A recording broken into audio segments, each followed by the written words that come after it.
अस्सलाम वालेकुम, मैं असरार अहमद, मिलत टाइम्स में आपका स्वागत है। इस वक्त हम मौजपुर के इलाके में हैं, जहां भी 2 घंटे पहले 2 गुटों में पथराबाजी हुई। तो हम उस इलाके में पहुंचे हुए हैं यहाँ के हालात के बारे में जानने के लिए। अभी तो हालात नॉर्मल हैं, ऐसा कुछ नहीं लग रहा है, लेकिन हमारे साथ एक भाई हैं, उनसे पूछेंगे कि अभी कुछ देर पहले यहाँ पर कौन सी घटना घटी थी। ऐसे ना काफ़ी दिनों से हमारे मुस्लिम भाई प्रोटेस्ट कर रहे हैं, हमारी मुस्लिम बहनें बैठी हुई हैं, पर इस सब की जड़ में हमें जाना चाहिए कि इस सब की जड़ क्या है। इस सब की जड़ ये है हमारे नेता, जिन लोगों ने CAA पर आम पब्लिक को भड़काया और उन्होंने आम पब्लिक को गोटी बना के, जैसे शतरंज की गोटियां होती हैं, प्यादे होते हैं, उसकी तरह हम लोगों से खेल खेला।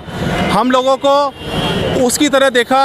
हम लोगों को इन लोगों ने भेड़ और बकरी समझा हुआ है। नेताओं ने, उन लोगों ने ये आग भड़काई है। एक तो सुप्रीम कोर्ट के जज, हमारे सीनियर एडवोकेट्स, हमारी गवर्नमेंट ये देखे कि किन किन नेताओं ने किया है। जो चुनाव आयोग, जिन जिन नेताओं ने इतनी आग फैलाई है, उन नेताओं की जीवन भर के लिए चुनाव लड़ने पे पाबंदी लगनी चाहिए, क्योंकि नेता हमारे पेरेंट होते हैं, माँ बाप की तरीके से होते हैं, और हम बच्चे। अगर वो नेता आपस में अपने ही घर के 2 बच्चों को आपस में लड़ाएंगे तो वो पेरेंट नहीं है, वो हमारे दुश्मन हैं। उन लोगों को किसी भी हालत में, किसी भी उसमें, ना तो किसी प्रदर्शन में भाग लेने का मौका मिलना चाहिए और ना ही उन्हें इलेक्शन में खड़े होने का। दूसरी चीज़ है, CAA में जो नेता ये कहता है कि बाहर के देशों के लोग हमारी इंडिया में आएँ, अगर उसके परिवार में 5 जने रहते हैं तो उसको बोला जाए, उसको 500 जनों की जिम्मेदारी और दी जाए कि भैया जैसे तू खाता है, जैसे तू पहनता है, जैसे तू घूमता है, जैसे अपने बच्चों की परवरिश करता है, जैसे अपने बच्चों को पढ़ाता है, जैसे डाइनिंग बेड पे तू सोता है, इन लोगों को भी वैसी सुविधा दे।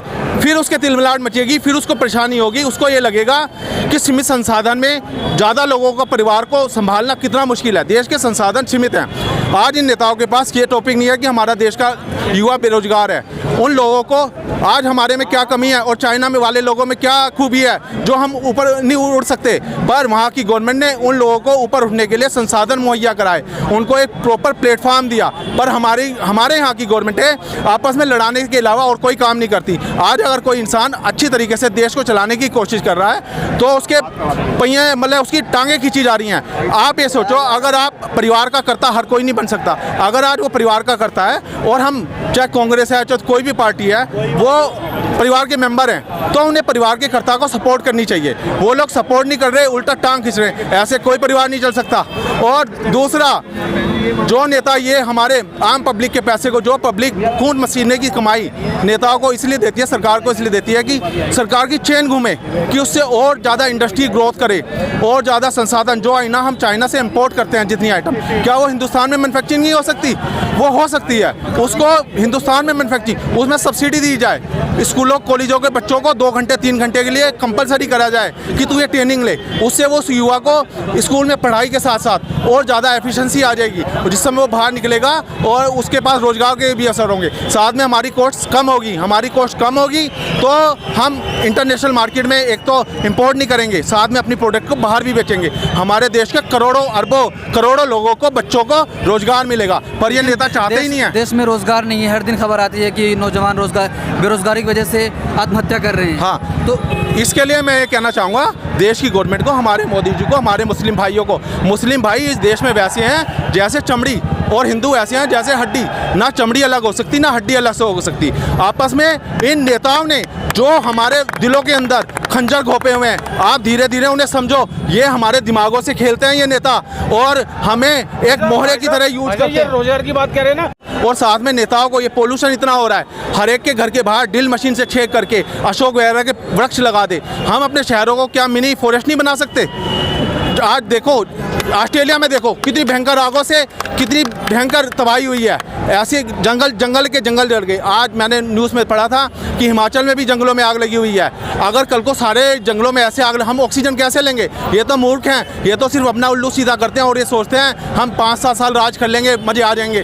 पर इन लोगों को ये सोचना चाहिए कि उनका जीवन मुश्किल से 10 साल का या 20 साल का है, 30 साल का है। उसके बाद तो फिर सबने अल्लाह के पास जाना है, भगवान के पास जाना है। उसके दरबार में जाके क्या जवाब देंगे ये लोग, और आने वाली पीढ़ी के लिए क्या छोड़ के जाएंगे ये लोग? इन लोगों ने आम आदमी का सिर्फ यूज कर रहे हैं और हमें भेड़ बकरी की तरह हमारा को यूज कर रखा है। और मेरे मुसलमान भाइयों से ये कहना है, किसी की बात को मत आओ, ना ही भेड़ बकरी बनो। आप देश के शासन के साथ कदम से कदम मिलाओ। मैं मोदी जी से ये कहूँगा, आप हिंदुओं के लिए और प्लस मुसलमानों के लिए, सबके लिए बैन कर दो।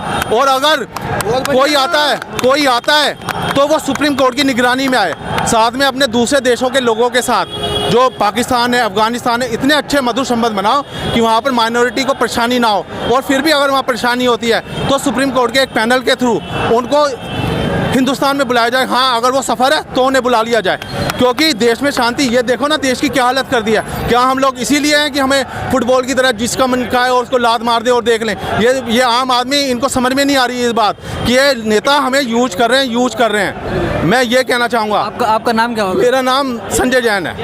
हाँ, मैं आपको ये कहना चाहूँगा, देश में जो इंडस्ट्रियलिस्ट हैं, जो एसोसिएशनें हैं, उनसे वो मांगा जाए कि भाई हम आपको कौन सी सुविधा ऐसी दें जिस सुविधा की वजह से आप देश में और हज़ारों लोगों को रोजगार दे सकें। भाई बता रहे थे कि हमारे हिंदू भाई थे, वो कह रहे थे कि ये जो सारे माहौल बनाए जा रहे हैं हमारे नेताओं की वजह से हो रहे हैं। नेताएं ऐसे बयान दे रहे हैं जिसकी वजह से हिंदू मुस्लिम में झगड़ा हो रहा है। सारा दिमाग हमारा जो डाइवर्ट किया जा रहा है नेताओं की वजह से किया जा रहा है। सबसे पहले इन नेताओं पर पाबंदी लगनी चाहिए और इन्हें हरदम के लिए चुनाव न लड़ने का चुनाव आयोग को ये नोटिस देना चाहिए कि हमेशा आप कभी चुनाव नहीं लड़ सकते, क्योंकि अगर आप ऐसा करते रहेंगे, हिंदू मुस्लिम करते रहेंगे, तो सारे लोग यहाँ के नागरिक हैं। अगर आप उन्हीं में झगड़ा कराओगे तो कौन कैसे रहेगा? इस हिंदुस्तान की खूबसूरती है कि सारे लोग मिलकर यहाँ रहते हैं, लेकिन नेता नहीं चाहते। नेता चाहते कि हमेशा इनमें झगड़ा चलती रहे, हमारी जो पॉलिटिक्स है वो चलती रहे। मिलेट टाइम्स की वीडियोस देखने के लिए यहाँ क्लिक करके सब्सक्राइब करें और हाँ, बेल आइकन जरूर दबाएं।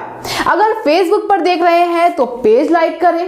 ताज़ा तरीन खबरों और मज़ामीन के लिए विजिट करें हमारी वेबसाइट www.millettimes.com। हमारी ये वेबसाइट उर्दू, हिंदी, इंग्लिश तीनों लैंग्वेज में मौजूद है।